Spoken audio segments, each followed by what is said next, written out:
Bonjour, Biancourt Léa, donc je suis en deuxième année de BTS Communication à l'ESDAC. Donc nous avons un projet de faire communication pour une enseigne. Donc nous, notre enseigne, c'est Lovely Mom, donc je suis en duo avec Labro Laura.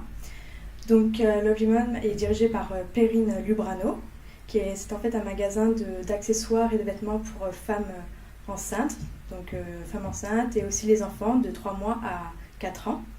Donc nos moyens de communication sont des affiches, donc des flyers, il y a aussi des stickers automobiles avec écrit bébé à bord, des calendriers à faire gagner par tirage au sort, donc ils sont personnalisés, donc les clients pourront mettre les photos de leur enfant.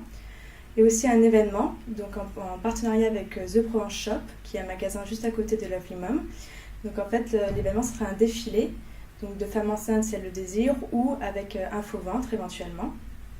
Donc l'objectif est en fait de faire acquérir plus de notoriété à la marque Lovely Mom, alors qu'elle est très récente sur Aix-en-Provence. Et en fait, donc, les cibles sont les mamans, les futures mamans, les enfants de 3 à 4 mois. Bonjour, je m'appelle Camille Matoron et je suis élève en BTS Communication deuxième année à l'ESDAC de Aix-en-Provence. Bonjour, je m'appelle Mathilde Armand et je suis en BTS deuxième année à Communication à l'ESDAC. Donc dans le cadre de notre deuxième année de BTS, on doit réaliser un projet de communication.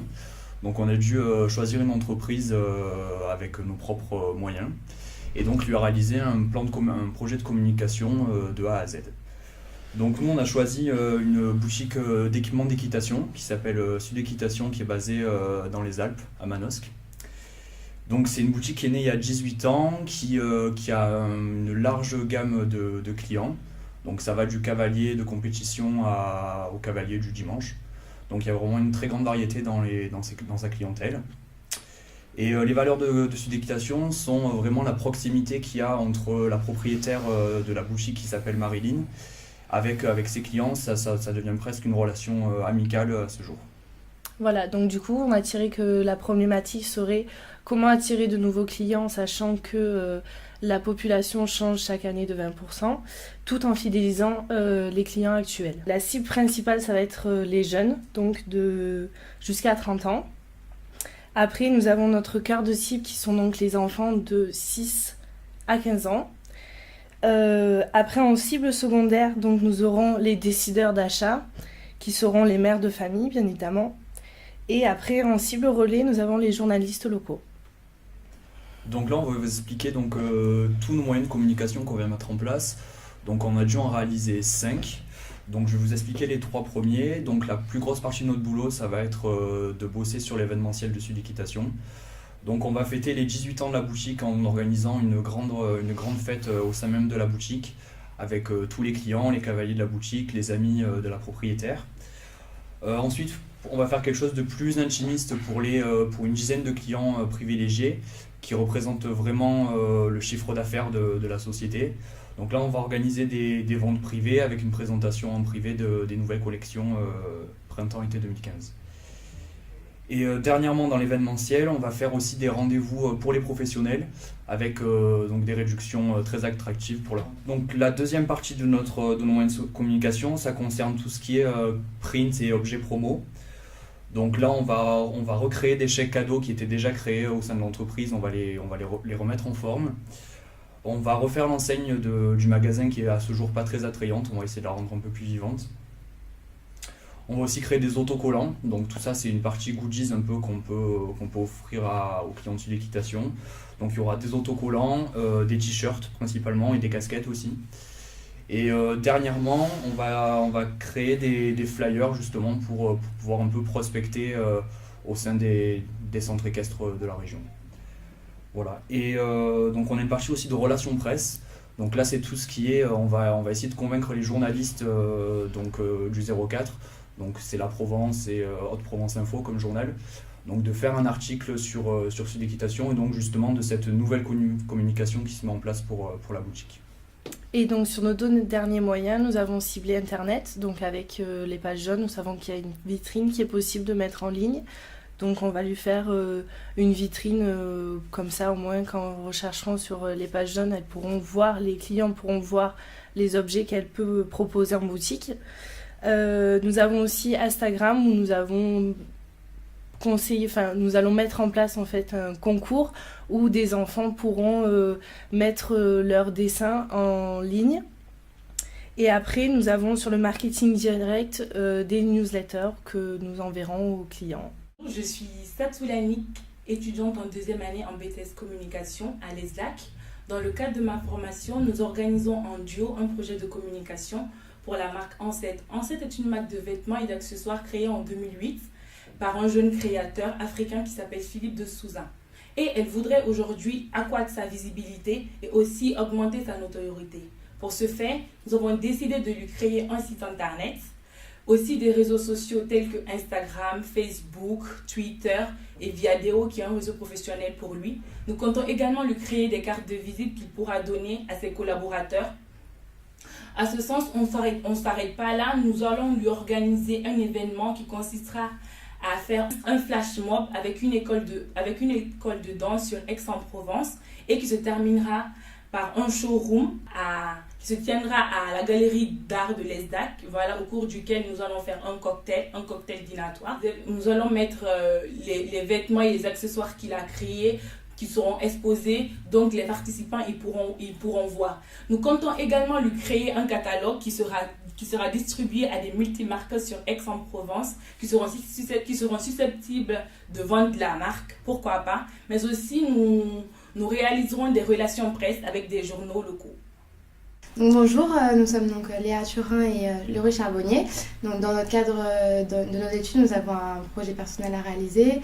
Nous nous occupons donc de la société Carrelage du Monde qui a été créée en 2011 par Guy Giraud, qui est un jeune entrepreneur toulonnais. Donc son entreprise propose un large choix de produits de revêtements pour l'habitat et son équipe est formée pour conseiller et guider ses clients dans leur démarche jusqu'à la construction de leur projet. Donc la problématique qui nous est posée, c'est comment augmenter la notoriété face à la concurrence qui est très accrue. Alors, en cible, on a choisi donc de cibler les professionnels du bâtiment ainsi que les architectes et les particuliers. Comme moyen de communication, on va utiliser donc l'événementiel. On va créer un événement autour des nouveaux locaux de Carrelage du Monde. On a choisi aussi de créer un encart publicitaire dans la presse spécialisée ainsi qu'un spot radio. Et on va développer les réseaux sociaux aussi. Bonjour, je m'appelle Irfan Yacoub, je suis actuellement en deuxième année à l'école ESDAC en BTS Communication. Pour ce BTS, nous montons un projet personnel à deux. Donc normalement je travaille avec mademoiselle Élise Janus qui n'a pas pu être là aujourd'hui. Nous, notre projet perso concerne un restaurant salon de thé qui se trouve à Aix-en-Provence qui s'appelle House Cookie & Co en fait et qui propose donc une large gamme de pâtisseries, gâteaux US, donc orientation États-Unis beaucoup et avec une diversification avec une formule donc restaurant à midi. Alors donc c'est une jeune qui a monté sa propre entreprise, donc en tant qu'auto-entrepreneur, qui s'appelle Laetitia, et donc qui a décidé de nous faire confiance. Donc, dans le cadre de ce projet personnel, notre objectif était de créer du trafic au sein de son restaurant, sachant qu'il se trouve dans une zone géographique qui n'est pas très très visitée, surtout par les touristes. Donc, pour mener à bien ce projet, on lui a proposé plusieurs solutions de communication. La première était de refaire tous les outils commerciaux et outils de communication surtout, en misant bien sur son offre en fait. Son offre donc, est 100% bio, donc du coup, il fallait vraiment mettre ça en avant. Donc, on a refait carte de visite, flyer, vraiment pour expliquer l'offre à la clientèle. Ensuite, on est parti sur un partenariat avec une boutique qui se trouve à côté du restaurant où on souhaite proposer une journée en fait animation de la rue dans laquelle il y aurait un goûter proposé par House Cookie et en même temps une braderie proposée par une boutique qui s'appelle Blow Up qui est à côté donc, du restaurant. Ensuite, nous avons l'utilisation des réseaux sociaux, donc création d'un compte Facebook, un compte Instagram qui sont vraiment essentiels de nos jours et donc du coup auxquels elle n'avait pas encore pensé. Et ensuite donc, on a pas mal d'objets publicitaires qu'on va mettre en place comme les sacs en tissu pour que la vente à emporter se fasse via les sacs en tissu et après les démugs, ce genre de choses. Bonjour, moi c'est Yann, je suis étudiant de deuxième année en BTS Communication. Bonjour, moi c'est Pierrick, donc pareil, étudiant en deuxième année de communication à l'ESDAC. Dans le cadre de notre projet professionnel, nous avons réalisé un événement à Aix-en-Provence qui est une journée dédiée à la contrée. Nous avons organisé cette journée contrée pour les EEIF, éclaireurs et éclaireurs d'Israël de France, des scouts. Pour organiser cette journée, nous avons utilisé plusieurs moyens de communication que Pierrick va vous présenter. Donc pour assurer cette journée, donc la promotion de l'événement, on a mis en place un événement Facebook, des flyers et des affiches donc, que nous avons conçus nous-mêmes. Nous avons également fait un Snapchat pour le jour de l'événement, histoire d'assurer la promotion de l'événement et de lui donner un côté plus dynamique, ainsi qu'un article pour un journal et pour le site internet de la communauté, et un dossier de presse pour résumer ce qui s'est passé lors de l'événement. Nous avons aussi réalisé plusieurs bases de données afin d'envoyer tous ces documents à toutes les personnes ciblées. Bonjour, je m'appelle Noémie Garcin, je suis en deuxième année de BTS Communication à l'ESDAC. Dans le cadre de mon projet personnel que je dois effectuer pour mon BTS de fin d'année, j'ai donc choisi mon annonceur, c'est Laurence Tagon, une maquilleuse professionnelle qui exerce depuis 2 ans. Elle est maquilleuse professionnelle dans le domaine du privé et du particulier. Elle souhaite se focaliser principalement sur les mariages. Donc pour cela, j'ai dû effectuer une création de nouveaux sites internet principalement focalisés sur les mariés. Sur les mariés, le maquillage, la coiffure et les accessoires qu'on peut mettre dans les cheveux pour le mariage, pour les mariés. On a dû créer un nouveau nom, donc ça sera Falling in Love. Après, création d'un logo et principalement ce domaine-là. Après, on va aussi faire des flyers, création de pages sur Facebook, sur Instagram, pour accroître sa notoriété dans le domaine du maquillage professionnel ciblé mariage. Bonjour, je m'appelle Mirod Sarah. Et moi, Laurine Turquois, nous sommes en deuxième année de BTS Communication à l'ESDAC. Et dans le cadre de notre formation, nous devons effectuer un projet professionnel. Et donc, nous avons choisi l'association Fali Avant, qui veut dire lieu de bien-être et de sérénité en malgache. Donc, il a pour but de prodiguer des soins préventifs et curatifs de qualité aux habitants de Majinga, donc Madagascar. Il a été créé en 2011 par le docteur Jean-Paul Dumur.